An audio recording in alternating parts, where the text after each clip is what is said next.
Olá, sejam todos muito bem-vindos a mais uma aula do nosso mini curso de estrutura de dados e hoje nós vamos tratar de um tema que gera muitas dúvidas, as listas encadeadas. Mas antes, há um outro conceito que nós precisamos entender, e são os ponteiros. O ponteiro nada mais é do que o endereço de memória onde uma determinada variável ou função está armazenada. Então, quando criamos um ponteiro e atribuímos a ele o valor de uma variável, o que estamos fazendo é salvar no ponteiro um caminho ou um endereço através do qual o ponteiro pode chegar a essa variável em questão. As aplicações dos ponteiros são inúmeras. Elas são usadas, por exemplo, na manipulação de vetores, strings e arquivos. Porém, nas linguagens de alto nível, eles costumam ficar escondidos, sem que o programador possa manipulá-los indiscriminadamente, por uma questão de segurança. Para a gente entender um pouco melhor como funcionam os ponteiros, vejamos o funcionamento deles numa das suas aplicações, que são, no caso, os vetores. Inicialmente a gente aprende que os vetores funcionam mais ou menos assim: uma sequência de posições onde cada posição contém um valor. Porém, essa é só a representação gráfica deles, porque na verdade eles funcionam mais parecidos com isso. Uma sequência de posições onde cada posição contém um valor binário, que não representa o valor em si, mas sim um ponteiro que indica a posição na memória onde esse valor está realmente salvo. Então, o que vocês precisam entender é que o ponteiro ele é apenas um indicador, o endereço de memória onde o item está. Agora que nós esclarecemos o que são ponteiros, podemos partir para o assunto principal dessa aula, as listas encadeadas. Bom, a não ser que você seja um iniciante, você já deve ter passado pelo seguinte problema: ter que declarar um vetor de tamanho astronômico porque você não sabe quanto espaço vai usar e acabar não usando ele inteiro. Pois é, essa gambiarra até resolve o problema, porque em código simples você dificilmente usará 6 milhões de valores. Porém, esse é um péssimo hábito, já que deixa todo esse espaço declarado reservado na memória. Em sistemas mais complexos, esse espaço vazio pode fazer falta para armazenar outras coisas. As listas encadeadas vêm para resolver esse problema. Embora sua sintaxe e manipulação possam parecer mais complicadas que um vetor, há duas vantagens que as tornam mais interessantes. Em primeiro lugar, você não precisa declarar o tamanho dela, pois ela vai crescer organicamente, ou seja, ela crescerá conforme sua necessidade de armazenamento.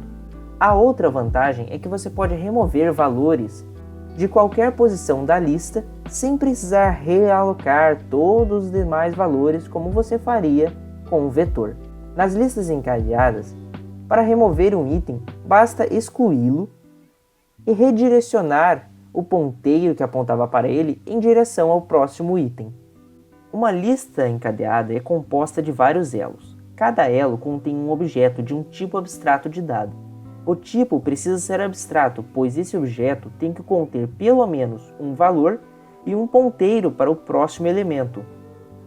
Por exemplo, se quisermos criar uma lista de pessoas, teremos um TAD com string nome, entidade e um pessoa, que chamaremos por padrão de próximo.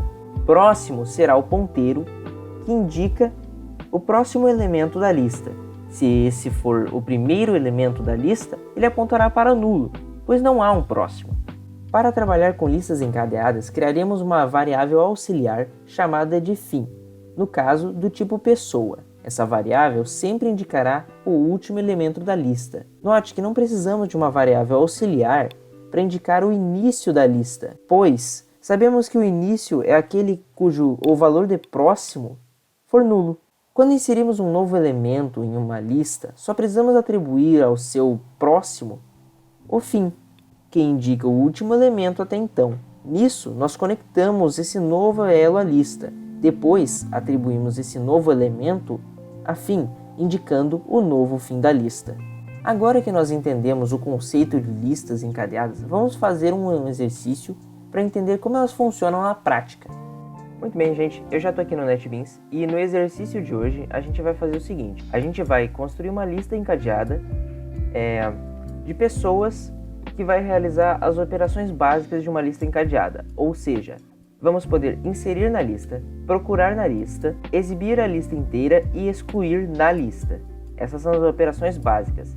E para isso a gente vai precisar de 4 métodos que realizem cada uma dessas funções e mais um controlador no main para escolher qual dessas funções a gente quer realizar cada vez. Muito bem, então para começar, nós vamos criar primeiramente a classe pessoa. Class pessoa, igual a gente fez na nossa última aula de tipos abstratos de dados. Os atributos dessa pessoa vão ser um string nome, um int idade e, como a gente citou ali na parte teórica do vídeo, um pessoa próximo, que vai indicar o próximo elemento da lista. Muito bem, agora só para deixar declarado aqui, marcado onde vai ser cada coisa, nós vamos escrever aqui cada um dos métodos, mas sem o conteúdo deles. Isso vai ficar mais para frente no vídeo. Muito bem, eu já criei aqui os 4 métodos que a gente vai utilizar, que são inserir, mostrar lista, buscar e excluir. E note que 2 deles retornam um valor do tipo pessoa e 2 deles não. O porquê do retorno de cada um? Bom, você lembra que lá na explicação teórica a gente ia criar uma variável auxiliar chamada fim para indicar o fim da lista? Bom, exatamente por isso que alguns deles precisam retornar alguma coisa. O inserir, quando a gente insere um novo elemento, a gente está adicionando um novo fim da lista, e é por isso que ele precisa retornar um valor do tipo pessoa. É o fim atualizado, o novo fim da lista que ele vai retornar. E o excluir precisa retornar, porque se a gente eventualmente excluir o fim da lista atual, o fim da lista se torna o valor seguinte na lista encadeada. Então esse novo fim da lista a gente precisa retornar. O que não pode acontecer de maneira nenhuma é a variável auxiliar fim apontar para um elo que foi desconectado da lista. Porque se isso acontecer, a gente perde a lista inteira. Tá bom, Caio, mas você falou tanto dessa variável auxiliar fim, e cadê ela? Bom, a gente vai criar ela agora. Olha só, vamos criar aqui um pessoa fim igual a new pessoa. Igual a gente viu no último vídeo, beleza? Só lembrar de botar os P's minúsculos aqui que eu confundi.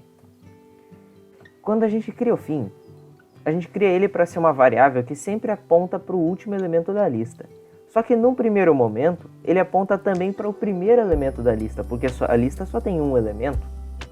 Então o fim.próximo, nesse momento, aponta para nulo, porque não tem um próximo. Agora eu vou criar um controlador baseado em um while, em um switch case, que vai permitir ao usuário escolher cada uma dessas opções aqui de operações para ele realizar. Eu não vou mostrar isso, se você quiser você vai poder pausar o vídeo e copiar, até porque é uma coisa muito simples e a gente viu algo muito semelhante na última aula. Muito bem? Então, só um momentinho.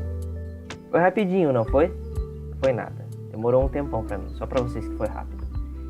Mas aqui já criei o nosso controlador. Se vocês quiserem, pode pausar o vídeo aqui para copiar. Mas note que ele basicamente só manda para o usuário as opções e ele escolhe num switch case qual operação que ele quer realizar das 4 que a gente pôs e uma última que eu fiz para terminar o programa. Beleza? Ainda está dando erro nas 4 operações pelo seguinte motivo. Todas elas recebem alguns valores por parâmetro, e aqui nós não declaramos os valores que elas recebem, mas nós já vamos fazer isso, e aqui em cima está dando erro, porque eu disse que elas retornam valores do tipo pessoa e não coloquei uma instrução de return. A gente já vai resolver cada uma dessas coisas. Vamos começar pelo método de inserção. O método de inserção ele vai receber uma idade, um nome e o fim. Por que o fim? Porque ele precisa inserir esse novo elemento apontando para o fim, para que ele possa se ligar à lista encadeada. Então, nós vamos vir aqui em inserir e vamos dizer para ele receber um int idade, um string nome e um pessoa fim. Mas e como funciona para inserir nessa lista encadeada? Bom, é muito parecido com o que a gente fez na última aula. Vamos pegar aqui um pessoa novo igual a new pessoa. E agora a gente vai pegar aqui novo ponto idade igual a idade, novo ponto nome igual a nome e novo ponto próximo igual a fim. Ah, mas Caio, você definiu lá embaixo que fim tinha o valor de nulo. Portanto, toda vez que ele for inserir um novo elemento, esse novo elemento vai apontar para nulo e não vai ter lista encadeada. Bom, se eu deixasse assim, realmente não teria. Mas, depois que a gente insere, como foi mostrado na parte teórica inclusive, depois que a gente aponta o ponteiro próximo para o atual elemento de fim, a gente vai definir que o novo fim é igual a novo. E agora, nós retornamos fim. Vejam só, agora a gente consegue inserir novos elementos na nossa lista. Agora, a gente vai criar o nosso método de mostrar na lista, que é de longe o método mais fácil que existe. Vocês podem notar aqui que o método mostrar lista aqui no switch case, ele só passa por parâmetro o fim, só isso. Veja como esse método funciona, a gente só precisa percorrer toda a lista mostrando cada elemento. E como a gente faz isso? Bom, é muito simples. Bom, a primeira coisa que a gente tem que fazer é construir um do while. E esse método, diferente do while ou do switch case, eu vou construir com vocês, porque eu não tenho certeza se vocês viram na playlist de algoritmos, e como não é um método assim tão conhecido, eu não tenho certeza se vocês sabem construir. Então, a gente vai usar um do while que vai fazer uma operação primeiro e depois verificar se ela é atendida. Se ela for, ele faz de novo, e se não, ele interrompe. Nesse while a gente vai colocar a condição de que se o fim ponto próximo for diferente de nulo. E aqui a gente vai receber um pessoa. Por que a gente faz primeiro e verifica depois? Por que não usar somente um while? Bom, porque se a gente verificasse primeiro, ele não iria exibir o último termo, porque o próximo dele seria nulo. Então ele não mostraria o último termo jamais. Por isso que a gente faz primeiro e pergunta depois. Então, dentro desse do, o que a gente precisa fazer é um system.out.println, que vai mostrar o nome, que vai ser o fim.nome, idade, fim.idade. Mas até agora a gente fez para verificar, a gente fez ele exibir, mas não fez ele percorrer. Percorrer é muito simples.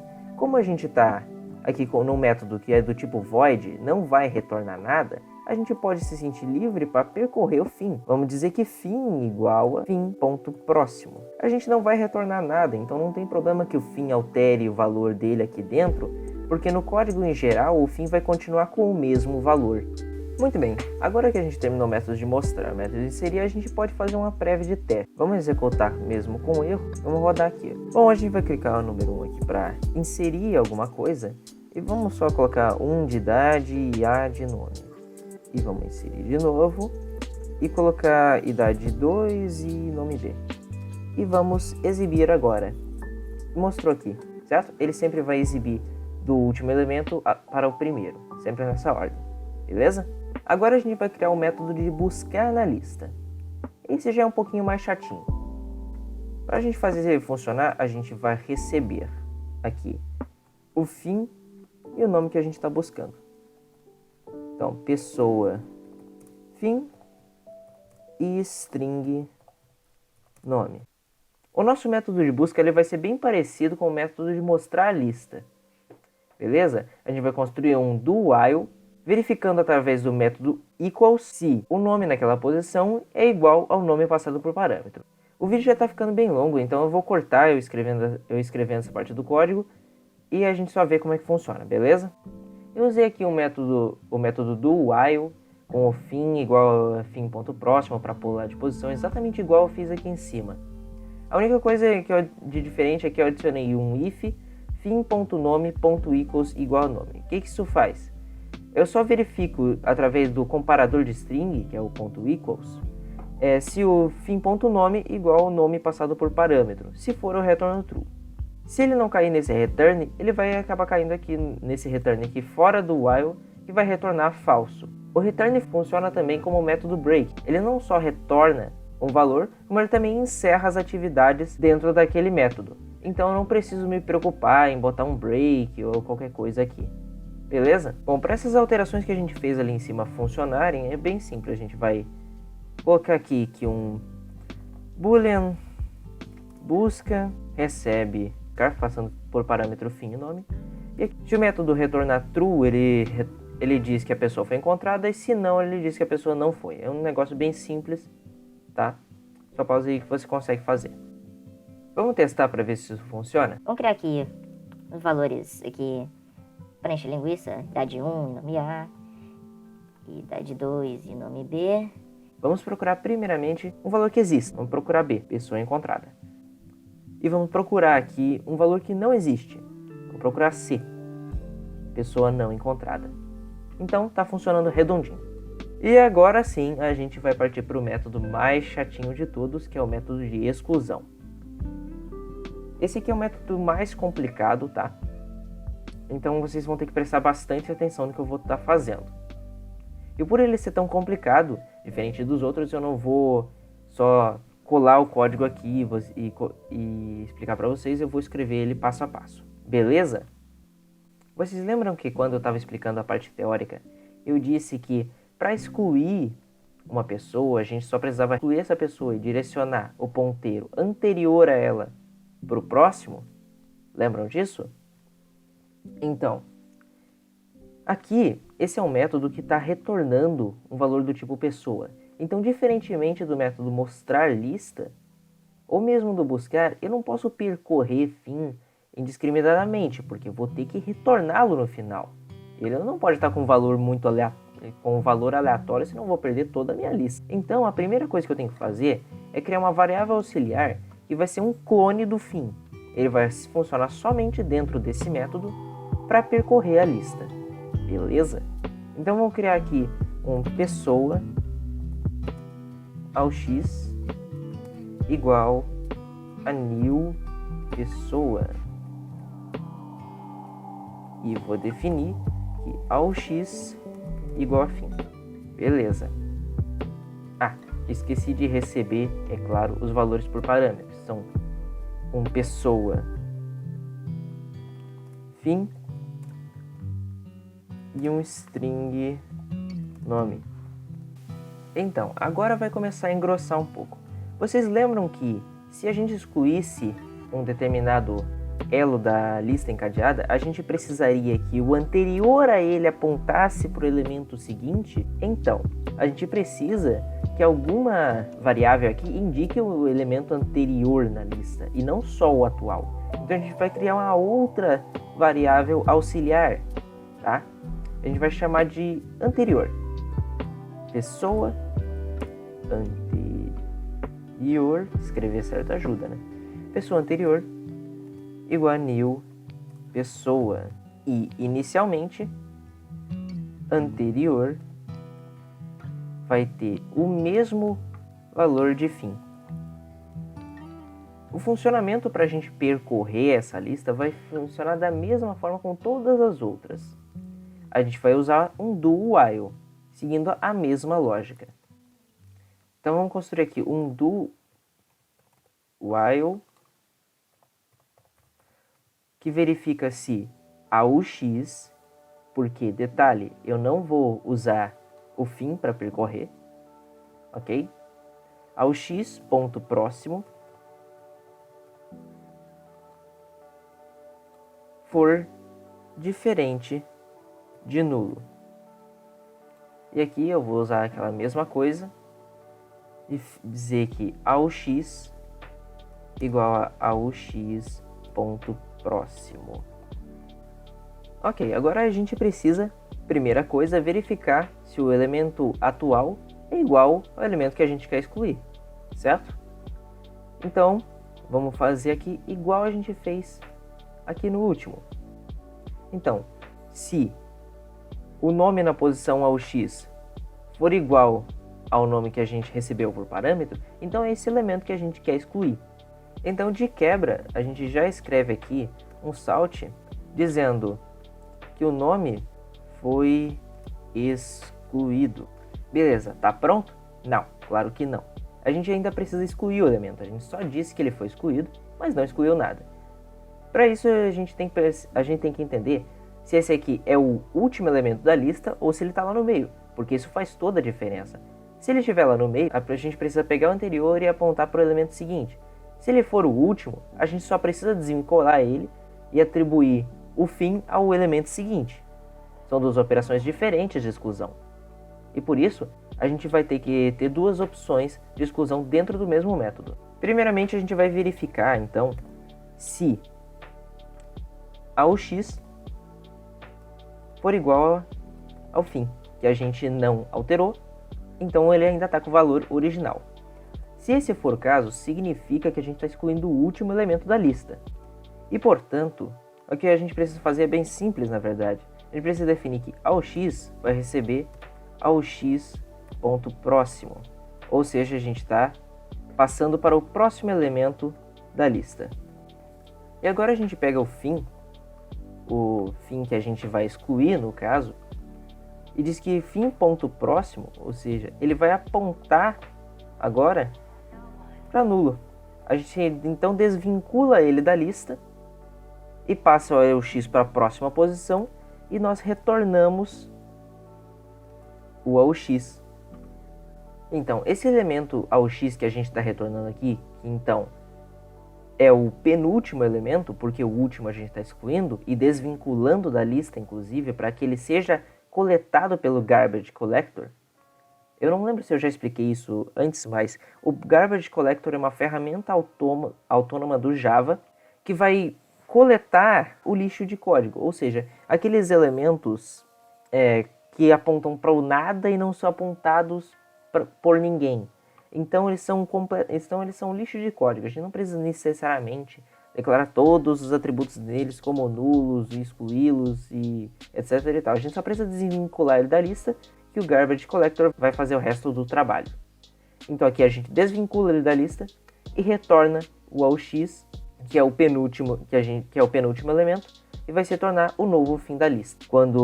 Porque aqui, quando a gente chama aqui o excluir, a gente define que o fim vai receber o resultado dessa operação e, portanto, ele vai receber o penúltimo elemento, portanto, o penúltimo elemento se torna o último.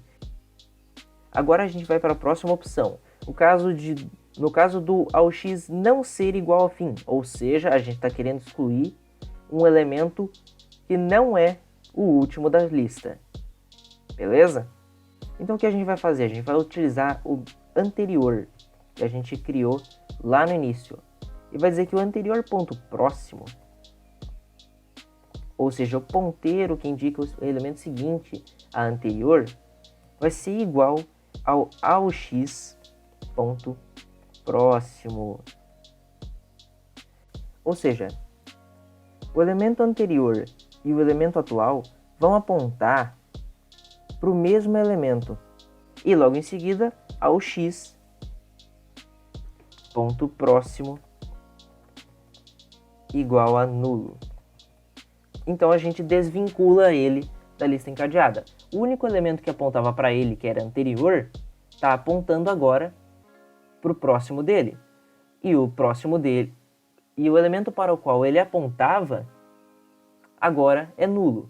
Então ele vai ser coletado pelo Garbage Collector. Ah, e detalhe, a gente não precisa retornar aqui o AUX, porque a única coisa que a gente está retornando é o novo elemento fim. Mas como aqui a gente não está mexendo no elemento fim, porque a gente está mexendo apenas no meio da lista encadeada e não no último, a gente não precisa retornar nada. A gente já está fazendo o que a gente queria. Aqui no final, a gente vai dar um return fim para os casos onde a gente não mexe no último elemento, então ele só retorna o mesmo elemento, o mesmo valor de fim que ele recebeu por parâmetro. Agora que a gente fez os dois métodos de exclusão aqui, a gente precisa pensar que provavelmente o primeiro valor que ele receber aqui não vai ser o valor que a gente quer excluir. Então a gente precisa passar para o próximo. Então, quando ele verificar que AUX.nome for diferente do nome que ele recebeu por parâmetro, ele vai entrar aqui nesse else e vai realizar esse AUX igual a x.próximo. Mas antes da gente dizer que AUX recebe AUX.próximo para passar para o próximo elemento da nossa lista e verificar tudo isso aqui de novo através do while, a gente precisa dizer que anterior recebe AUX. Por quê? Porque o anterior sempre tem que ser uma posição antes de AUX na lista encadeada. Do contrário, esse nosso método aqui de exclusão não funcionaria. Agora, a gente pode testar. Vamos criar alguns valores aqui. 1A e 2B. E vamos querer excluir o item A. A foi excluído, beleza? Então me mostra a lista. A lista só tem nome B e idade 2. Esse foi o vídeo, pessoal. Eu espero que todos vocês tenham entendido. Deixem um like, se inscrevam no canal e compartilhem ele nas suas redes sociais para ajudar o pet a crescer. Até a próxima!